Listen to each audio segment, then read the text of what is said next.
This is the 2014 Chevrolet Camaro, and today I'm going to do a really quick review. I wasn't given a whole lot of time with this car, only about a day. I am supposed to go trade it today for hopefully something a little bigger. The Camaro definitely has looks. It's got that bold design like I talked about with the Malibu, where you just definitely know that it's a Chevrolet, and you definitely know that it's a Camaro. From every angle, this car has the looks.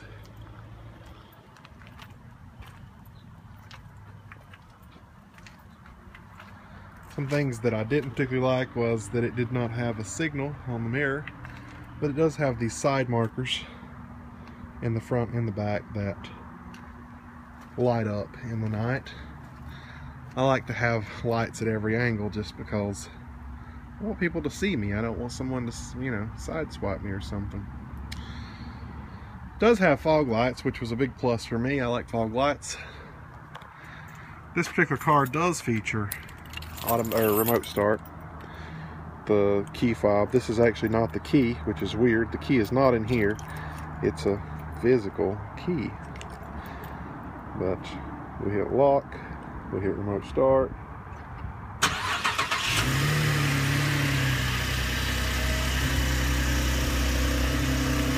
It is only the V6 version.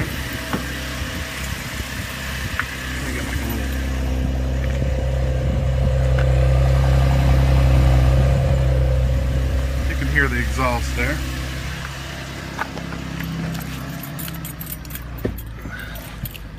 It's a small car, but it's a sports car. That's what you kind of expect. This particular car only has the V6 engine, which is sort of disappointing, but you win some, you lose some, so whatever. Still pretty powerful for a V6. I don't have any complaints about the power. It does have paddle shifters on the steering wheel that come in really handy. They give you more control over changing gears, and I really enjoyed that. You do have the big touch screen here, like any other new Chevy. And this one did come with satellite radio, which I was kind of surprised because, it's a 2014. Usually by then the radio has expired. The heat and air was a little confusing to figure out because, you have all these buttons, and if you're trying to drive, you can't really look to see which one you want. So you just push random buttons. The great news is when you do change something, it changes on the screen. So if I switch it to this, whatever, it does change on the screen.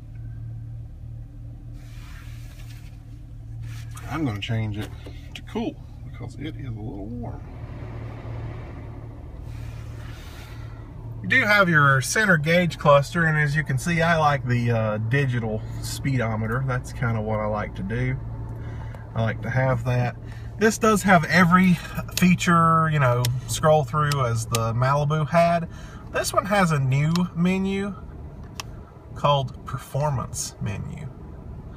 And you can get your oil temperatures, oil pressure, coolant temperature, battery voltage. You can do laps. I don't really know who messed with that, but top speed apparently, average speed, total time, all that good stuff. I haven't really messed with all that. Never really. One kind of downside that I didn't like, obviously I'm already kind of confined to a small space because I'm 6'4". It's a small car, it's a sports car. Looking out, you see this hood, which I kind of, I sort of like the hood, but it doesn't really give you an accurate estimation of how close you are to the car in front of you, so you usually end up parking about 5 feet too short, and but back to my confined space, you don't see a door handle anywhere. It's actually down here, and you have to jerk your knee up under the steering wheel to get to it. And it's just, not optimally placed, I don't think. I do like that the door doesn't have a bar at the top. It's just glass. I guess that could be, you know, that could go two ways. Someone could like that, someone could not like that. One thing I didn't particularly like, though, is this huge blind spot right here. You got a very tiny window to look out, which doesn't tell me anything. Then you got this huge pillar that blocks everything. So I'm looking around, I can't see to change lanes. This side's even worse because you can't even see out that window when you're driving about right here. I mean, if I lean over I can see it, but then you've got the huge pillar again blocking your view. It's not a very visually great car. One thing I do like, though, is you can see, you can't really see what's up with my mirror here. Oh, I got a glare. Here we go. You can see the body lines of the car where they stick up and out like the Malibu did. Other than that, you know, it does have a USB plug here in the center console. This car's dirty, by the way. I picked it up like this. I didn't drive it. I mean, I didn't get it as dirty. But I picked it up like this, and it's pretty dirty. It does have cloth seats, but it's got the seats that grip you very well. You know, you got your grippers out here. You can tell that it's a sports car when you drive it, and that's a good thing. I think it really comes down to your brand preference when it comes to sports cars. I think sports cars really define a company. You know, that particular car defines that company. And so if you're all about Chevrolet, then you're going to love the Camaro or the Corvette. And if you're a Ford person, you're going to love the Mustang. And that's just personal preference. I'm not crazy over Chevrolet. I've never have been. And so I'm not crazy over this car. If it were a Mustang, I probably would be crazy over it. But that's personal preference. It has nothing to do with the car. It's all about what you're into. I know you guys were begging me on Instagram to do a burnout video. Unfortunately, I can't do that. There is nowhere for me to go to legally do something like that. And I live in such a dense city that, you know, well, actually, it's not so much a city. I live more out in the country. So my problem is more finding a place to go, because the concrete, any place that you have concrete or asphalt, is in the city. You can't do it in the city. But if you go outside of the city, then it's all gravel roads. There's no concrete or asphalt. I mean, I could do it on a gravel road, I guess, but I don't feel like that would serve a very good purpose. I did test that out here in my own parking lot, but a lot of people didn't particularly like that idea, so I'm not going to be able to do it again for the video. The sound system does sound pretty awesome. I mean, you know, it's not a Bose or a, you know, expensive sound system, but you know, it's a pretty decent sound system. And for whatever crazy reason, the iPhone decided not to save the rest of this video. I don't know why. I did stop the video and restart the video during the process. It didn't save any of it, so that was cool.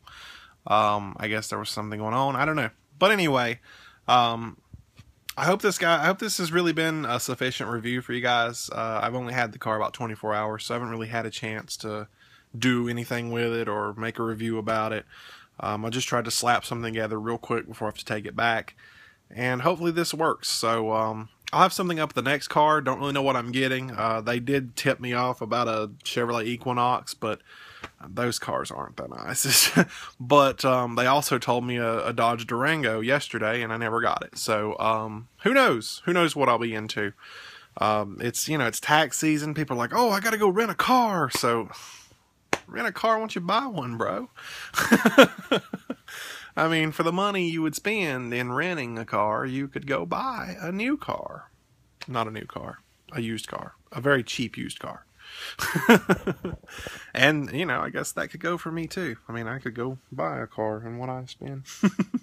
I probably could have. I could probably have a pretty decent car for what I've spent. But, you know, I find it easier to just rent because I don't have to pay the you know, vehicle taxes and maintenance and repairs, and it's not my problem. And I can try a new car every week, which is kind of something I like doing. So anyway, hopefully I get something nice this afternoon. I will do a review just as soon as I, you know, probably have it about a week. So a little bit more detailed review on that one.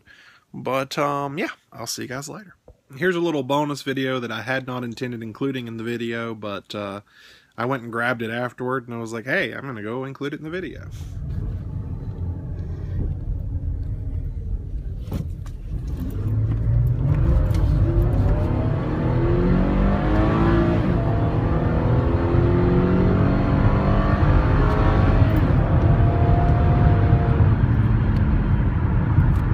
So maybe you don't need a V8 to have fun. I don't know. It's personal preference, I guess.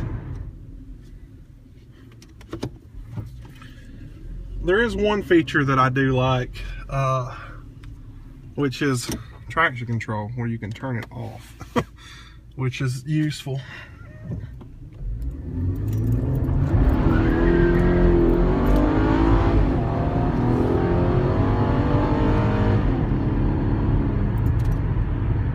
Easy to get a ticket though, I'm sure.